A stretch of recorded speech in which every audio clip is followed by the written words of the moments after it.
Expectation এটি হলো মানুষের একটি সহজাত প্রবৃত্তি।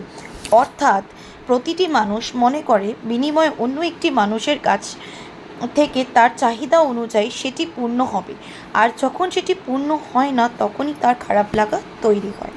উদাহরণস্বরূপ, একটি মেয়ে বিয়ে করে সে যখন শ্বশুরবাড়ি যাচ্ছে, সে প্রথমেই আশা এবং এক্সপেকটেশন করে নেয় সে সেখানে অনেক কিছু পাবে।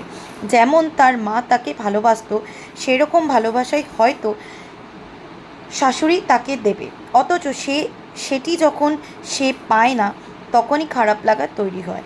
সে যদি প্রথম থেকে কিছু না পাওয়ার আশা নিয়ে যেত শ্বশুরবাড়ি, তখন কিন্তু তার কাছে সেটি যেটি পাচ্ছে সেটি অনেক বেশি মনে হতো। অর্থাৎ খারাপ লাগার ব্যাপারটা থাকতোই না।